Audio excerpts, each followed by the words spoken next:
Gepleyer Azatlyk Radiosu. Hepdeniň jem programmamyzyň leýärsiňiz. Şu hepde Orsiýetiň Gazprom kompaniýasy Türkmenistanyň TV we satyn alma besedýänligini ma'lum etdi. Muňa derek Orsiýet Özbegistanyň alýan gazynyň möçberini artdyrmakçy.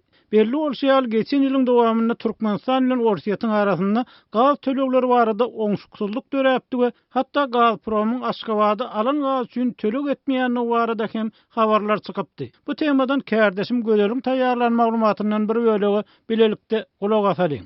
Resmi maglumaty görä Türkmen gazynyň partnýorlarynyň biri Gazprom Export 2016-njy ýylyň ýanwar aýyndan başlap Türkmen gazyny kabul etmegini togtadýanlygy barada Türkmen tarapyny habar edipdir. Şeýle kararyň esasında halkara gaz bazarlarında ýagdaýyň üýtgemegi şeýle-de Gazprom Export'a dören aýratyn ykdysady hem mali meseleler ýatyr diýilip Türkmen gaz kompaniýasynyň resmi websaytynda çap bolan maglumatda bellenýär. Gazprom Export'yň Türkmenistanda gaz satyn almagyny betedenligi barada habar berilen günüň özünde Orsiýetiň Özbegistandan satyn alýan gazynyň möçberini artdyrýanlygy hem eglan edildi. 4-nji ýanwarda Gazpromyň ýolbaşçysy Aleksey Miller özbek gazynyň satyn alynmagynyň 1-nji ýanwardan arttyrylýanlygyny ma'lum etdi. Emma gazyň möçberini degişli sanlary agdamady. Türkmenistanyň we Orsiýetiň arasyndaky gaz sowdasy 2003-nji ýylda baglaşylan ulalaşygyň esasynda amal aşyrylýar. Ýurtlaryň arasynda 2028-nji ýyla çenli hyzmatdaşlygy göz öňünde tutýan bu ulalaşykda Türkmenistandan Orsiýede Orta Aziýa merkez we gündogor günbatar gaz geçirjileri arkaly ýylda 80 milliard kubometr çenli gazyň aktyrylmagy göz öňünde tutulýar.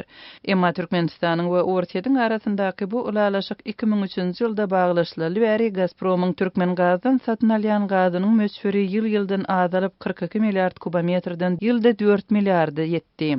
2015-nji ýylyň iýun aýynda Türkmenistan Gazpromyň gaz üçin tölegi ukypsyzdygyny aýdyp, Orsiýet tarapynyň ýylyň başyndan bäri aktyrylýan gaz üçin doly tölemän gelýänligini eglan edipdi. Munyň ýa Gazprom Türkmen gazyň üstünden şikayet edip Stockholmyň halkara dawalaryna seredýän suwduna ýüz tutup gazyň bahasyna gaýtadan seredilmegini talep edipdi. Hormatly dinleýijiler, kärdeşim gözelliňlediňiz. Azatlyk we Azat Ýewropa radiosynyň merkezi ýurtlar boýunça eksperti Bruce Panner'in pikirine görä Orsiýetiň Türkmen gazyndan ýüze görmeginiň syýasy sebäpleri bar.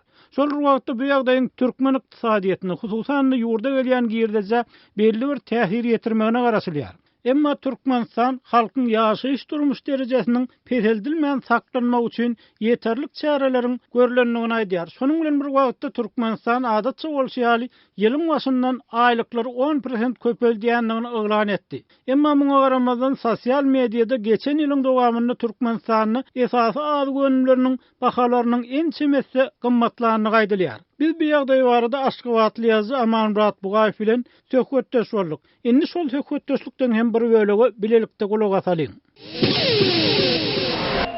Amanmurat, anyrak masal getirip biljekmi? Masal üçin ilatyň esasy ulanýan azyk karytlarynyň, masal üçin etiň, ýagyň ýa-da unyň, makaron önümleriniň bahasy nähili gymmatlapdyr? Ýylyň başyndan ýylyň aýagyna çenli döwürdäki ýagdaýy göz öňünde tutup aýtsaňyz. Hazır oyun eti devlet eğitimindeki dukarlarda satılmaya, onu göre devlet eğitimindeki dukarlarda gavmuş et satılıyor. Edil suun gavmuş etinin 1 kilogramının bahası 14 manat, onun bahası 15. yılın başında 8 manat. Biz gavmuş etinin bahası 90%'den köprek kımmatladı. Koyun sığır eti bazarlarda satılıyor. Resmi bahası 19 manat deyip görközlen. Şu bahadan onu satın almalık oluyor. Yönü ol duruşta görünüşünde olanına satın alıp oluyor. Yani sattığının özü et sayılıyor. Onu bağırıkın boyun onurga kapırga yazatlarda koşup qarıp satıyor. Bazarlarda şu 18 manatı saklamak talep edileyenim olsa bu temde sınkı az dılketin bahası 20-21 manatı etti. 15. yılın başında koyun sığır eti hiline göre 12-17 manatı. Yine görünüşü al ol hadirinde hiline göre 20-21 manatı selli kımmatladı.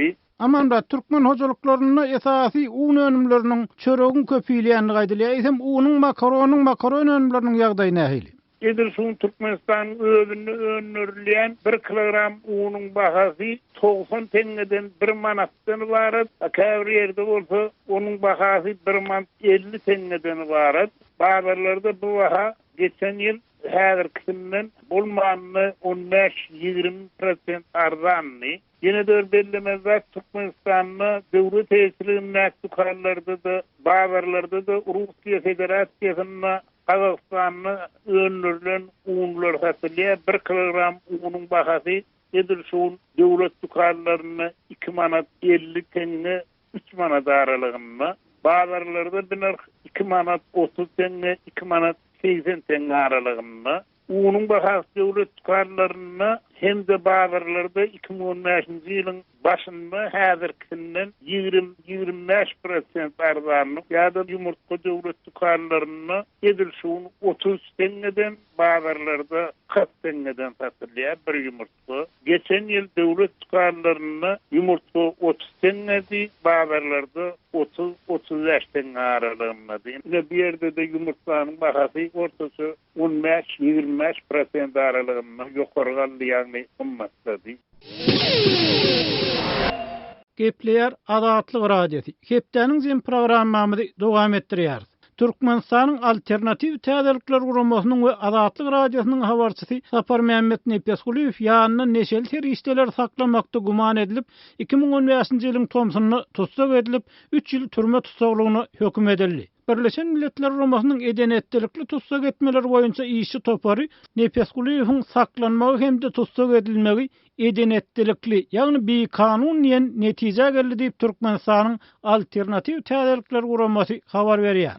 Bu arada kärdeşim gözleriň taýýarlan maglumatyndan bir bölegi bilelikde diňläliň. Birleşen Milletler Guramasynyň işçi toparynyň agdalary Sapar Mehmet Nepesguliýewiň pikirini parahatçylykly beýan etmek hukugyny berjay edenligi üçin azatlykdan mahrum edilenligini hata edýär diýip Türkmenistanyň alternativ täzelikler adly guramanyň maglumatynda aýdylýar we bu hukugyň adam hukuklary we çäkli umumy deklarasiýasynyň şeýlede raýat we syýasy hukuklaryň halkara ulalaşygynyň kepil geçýänligi bellenýär.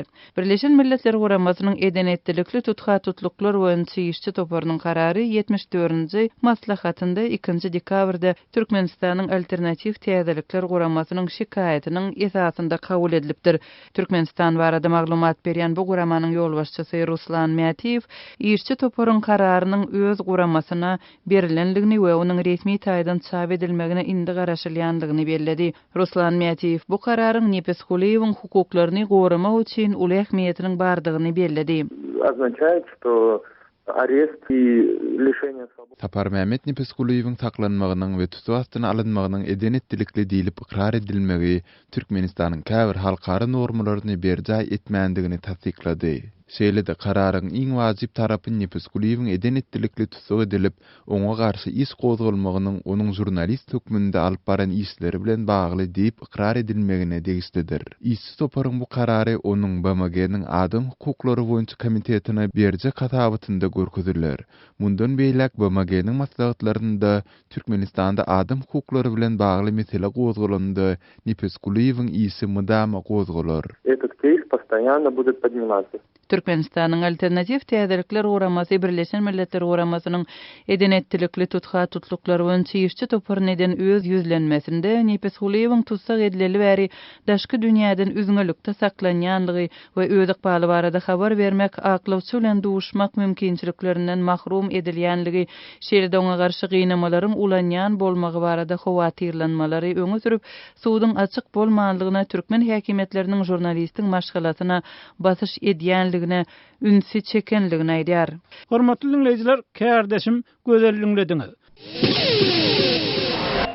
Gepleyer Adatlyk radiosi. Hepdeniň jem programmamyzy dinleýärsiňiz. Şu hepde köp okulan makallarymyzyň arasynda Türkmenistanyny birden 12 häkimiň işden boşadylmagy, Döwlet Howpsuzlyk Geňeşiniň iki agdatyna şol sanyny Milli Howpsuzlyk ministrine käýinç berilmegi barada çap edilen makala hem bar. Şeýle-de bu hepde ortaýatyň türkmen şerhetini goramakda kömek etmäge taýýardy wardaýdan sözler hakyndaky makala hem köp okully. Siz hem websaytymyza berip bu makalary okamagy, söhbetdeşligi goşulmagy, tesvir ýazmagy çagyrýar. Bulardan başga şu hepde Marly bir daýkan Türkmenistanyň häkimiýetleriň ilatyň tekliplerini öwrenmek barada berýän wadalaryny tapylmaýanlyklaryny görüň berdi.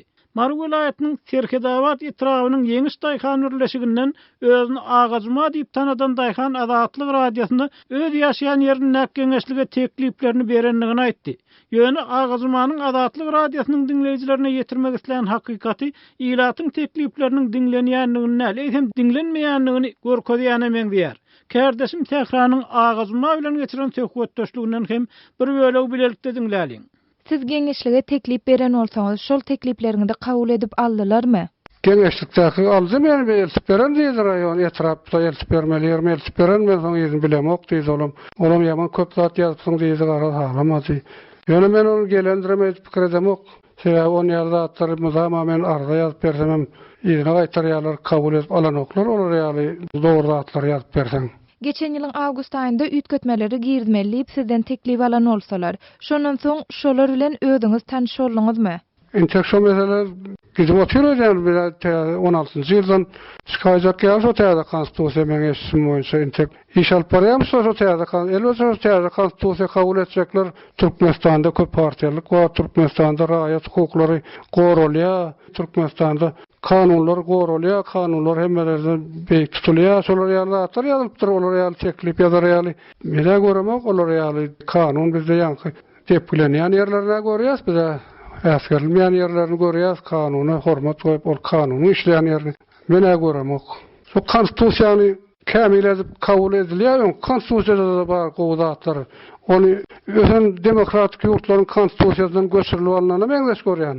O taýda hemme zatlar edilmeli, zatlar bardy, ýazylýar, emma şu bozulýan halatlar we konstitusiýa ýerine ýetirilen okul şonda niýe kime ýetipmeli diýip men sorap ýazdım ana konstitusiýany. Bozyan yerler var, konstitusiýany goramaly adamlar tersine şon bozýarlar. Ya dep bilen ya äsgerlen o adamlaryň hak hukuklary bardy. Şol ýagdaýlarda kime tutmar, kim konstitusiýanyň kepili bolup durýar diýip ýazdım şo taýlary. Emma sen ýalan ardaňa seredilýän ýeri ýok, gaýta arda ýazýan diýip gaýta köp arda ýazýan diýip azar beräý masalan, ýalan ardaňa seredilýäni göremok da men öňraklar.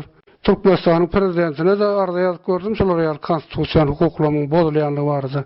Emma ardamy o geçirmändirlerim diýip beripdirler, ýaşaýan ýerime häkimlige bardy, ýadan ardam. Onu häkimlikden bir täze işe başlayan ýaşy olana beripdirler, şo çagyrýardy. Menden soraýar ýaşul sen prezidente şolar ýaly arda ýazsyň. Olamın hapize geldi diye, näme jogap ýazsam kam diye men aýtdym, näme jogap men arda ýazan ýerimde bol bärik etraba degişli mesele däl men ýazan zatlarym diýdim.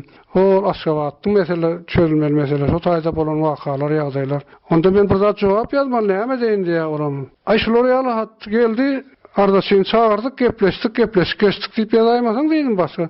Men o meseleň çözüldigi däl o diýdim, şoň bilen galdy. Ýoksa men o taýda elbet ýagdaýlar bardy. Prezidente arda ýazdım, ýol tapma. Aram geçen ok, baran ok barmaly ýer. Ona konstitusiýa bolýar, şo konstitusiýa kepil bolýan adam gerek şonu. Ýerine ýetirilen kepil gerek bize bar arda ederýär, ýer gerek diýip. Inte kışla soýan gidişe gidip ýatýar, akym düzelen zat ýok, mesele seredilen o. Hormatly dinleyijiler, Marly Laýhan Agazyma bilen söhbetdeşligimizden bir bölegi dinlediňiz. Eýsem bir ýagdaý bardy, sizde nähil pikir bar. Siz hem azatlygyň bolýan temalar boýunça öz teklipleriňizi, pikirleriňizi, garaýyşlaryňyzy aýdyp bilersiňiz. Munuň üçin azatlygyň web saýtyna we sosial ulgamlardaky sahypalaryna girmäge çagyrýar. Şunun bilen hepdäniň jem programmamyzyň birinji böleginiň soňuna geldik. Onu Pragadaky studiýadan men Ýogşuna Anna Gurban alyp bardym.